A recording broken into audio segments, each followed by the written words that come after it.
السلام عليكم ورحمة الله وبركاته. اليوم عندنا عمل جميل، تصليح القهوة. هذه دواليب القهوة اللي يسمونه الكمار، يحطون فيه الدلال والأباليق والمعاميل كلها.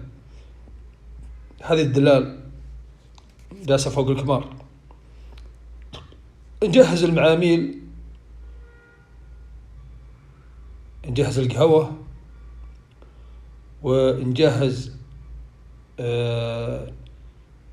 معها الهيل،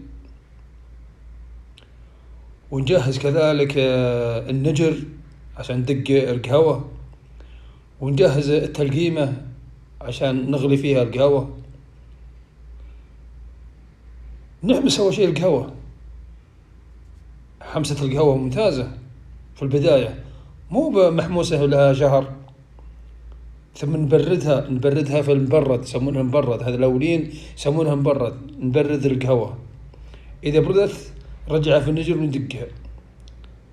نحط القهوة إذا غلت نحطها سلمك الله في الدلة، ونضيف الهيل، ونضيف اللي يشتهي المسمار يسمى القرنفل، وأحسنها عاد نضيف الزعفران عاد اللي يعطيها نكهة.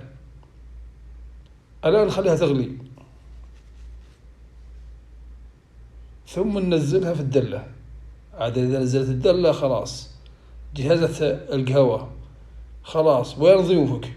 الضيوف الدلة جاهزة، فناجيلها تقول وين الضيوف؟ نادي ضيوفك، خلهم يشربون من القهوة.